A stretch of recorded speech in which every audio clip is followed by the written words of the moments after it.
एकदा काय झालं, सूर्यानं सुट्टी घ्यायचं ठरवलं.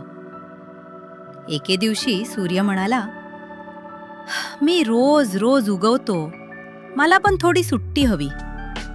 चंद्र घाबरला.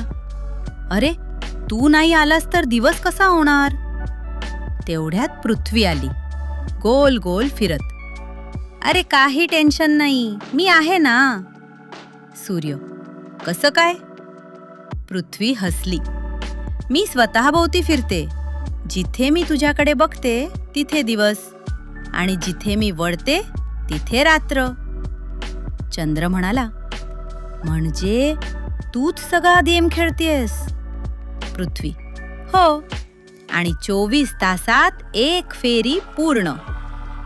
सूर्य खुश झाला. वा, मग मी थोडी विश्रांती घेतो. पण तो तरीही रोज येतो. चंद्र म्हणाला, आता समजलंच, दिवस रात्र म्हणजे पृथ्वीचा फिरणारा जादुई खेळ.